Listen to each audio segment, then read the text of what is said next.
Sa mabilis na takbo ng modernong mundo ng negosyo, mahalaga ang pagiging malinaw at epektibo sa komunikasyon. Ngunit, tanong natin sa ating sarili, bakit mas madalas na pinapaboran ang banyagang wika sa mga boardroom, transaksyon at negosasyon? Hindi ba't ang sariling wika natin, ang wikang Filipino, ay may kakayahan ding maghatid ng bisa, linaw at malasakit?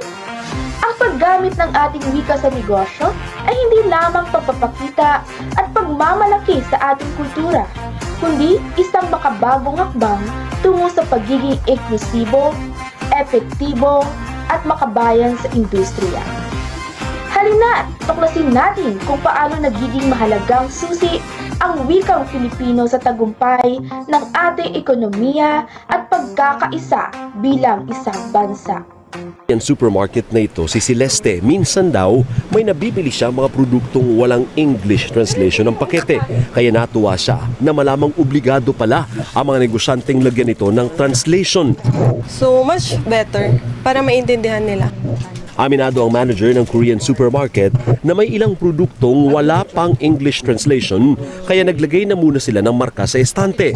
Minsan po nag-a-assist kami ng customer pag hindi nila alam. Kasi tinatawag naman po nila kami kung anong product yung binibenta namin. So kung paano lutuin siya. Nilinaw ng DTI na dati nang may utos ang Food and Drug Administration na dapat may English o Filipino translation ang mga imported manufactured goods. Pero hindi lang sa mga produkto sa supermarkets dapat may English o Filipino translation. Sakop din ng DTI order ang marami pang ibang negosyo, kagaya ng mga restaurants at department stores. Ang clip na ito ay tumatalakay sa kalagahan ng paggamit ng wikang Filipino sa negosyo, lalo na sa pagsalin ng mga label ng produkto mula sa dayuhang wika patungo sa Filipino. Layunin ng pulisayang ito na gawing mas malinaw at madaling naunawaan ng mga Pilipino ang impormasyon sa mga produkto, tulad na lang ng sangkap, paggamit at babala. Sa ganitong paraan, naitataguyod ang karapatan ng consumer at napapalakas ang paggamit ng sariling wika sa komersyo. Natin ay tungkol sa bakit nga ba mahalaga yung wikang Pilipino sa ating trabaho at sa pagninegosyo. Talaga. Eh bakit sinasabi nila dapat magaling ka mag-English? Hindi ka tatanggapin pag di ka nag-i-English. Oo.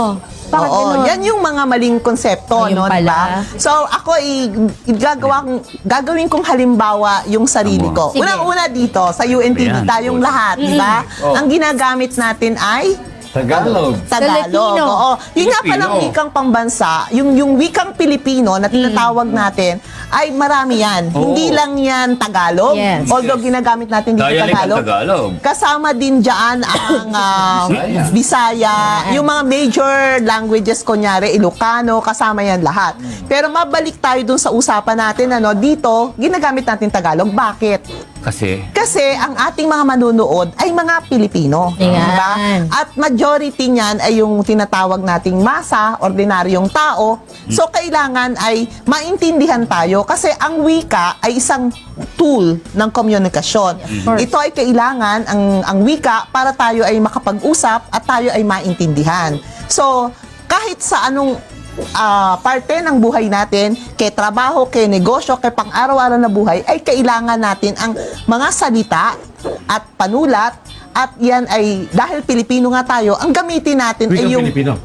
maiintindihan. Ng Yung Pilipino. wikang Pilipino, maiintindihan ng Pilipino. Kasi ang purpose natin ay para magkaintindihan tayo. Exactly. Ayan Oo. mo. So, ayan, dito sa radyo at television, for example, yan ang ginagamit natin. At ako rin, dahil nagnenegosyo ko, ang Yeah. negosyo ko ay sa mga palengke. Yan, hindi pwedeng umi-English ka diba? din lang. Hindi pwedeng umi-English. Oo. Ayan, nakikita natin habang nagsushoot tayo dyan ng, para sa paano gumawa ng sabon. Paano gumawa ng... Siyempre, sino ba yung makikinabang, di ba? Yung mga manunood natin. So, kailangan sa Tagalog natin gagawin. Sa wikang Pilipino natin gagawin. Hindi ba? Tapos, siyempre, sa ating negosyo. So, pumupunta ako sa mga palengke. Kasi ang mga kliyente ko ay nasa mga palengke at saka sa mga tindahan. So, kailangan din, ang lengguwahe mo dyan ay Filipino. Filipino. din. Wikang Tagalog. O kung marunong ka, mas maganda marunong ka rin ng ibang dialekto o ibang Hindi language. naman Oo, Tagalog. yan. Sa ipinakitang clip, malinaw na binibigyang diin ang kahalagahan ng paggamit ng wikang Filipino sa larangan ng negosyo. Ipinapakita na ang paggamit ng Filipino bilang pangunahing lingwahe ay mahalaga upang masiguro ang maayos na komunikasyon sa pagitan ng mga negosyante at mamimili.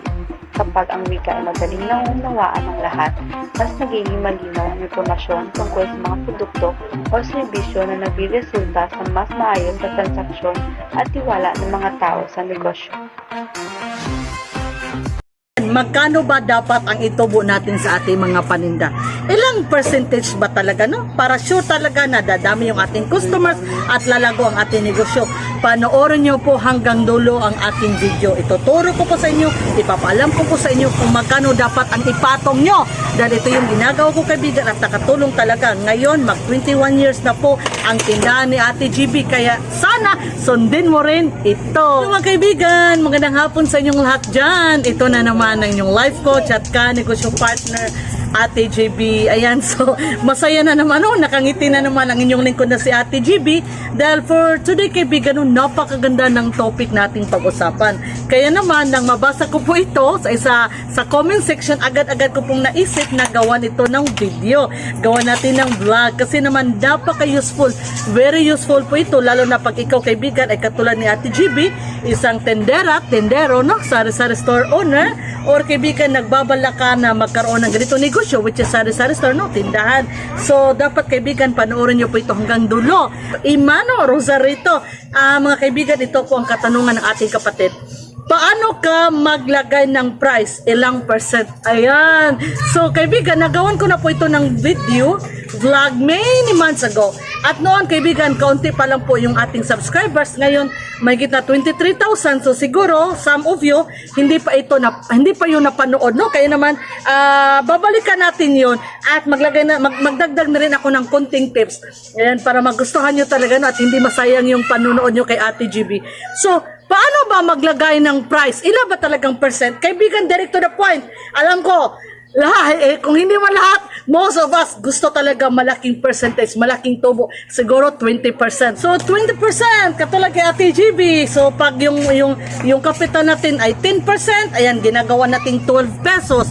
Pag yung kapital natin ay 5 pesos, ginagawa natin 6 pesos. So, di ba? Kasi nga 20% yung patong natin. Pwede rin po na bababa konti yung percentage na ipatong nyo. Pwedeng 10%. So, kailan ba natin pwede? Kailan ba pwede yung 10%? Pag, kaibigan, pag ang isang produkto ay fast-moving. Fast-moving, yung bang parating hinahanap ng mga customers? Ano ba yung mga fast-moving products na pwede mong tubuan ng 10%? Ito mga kaibigan, alam naman natin ng mga shampoo, mga sabon, mga fast-moving po yan.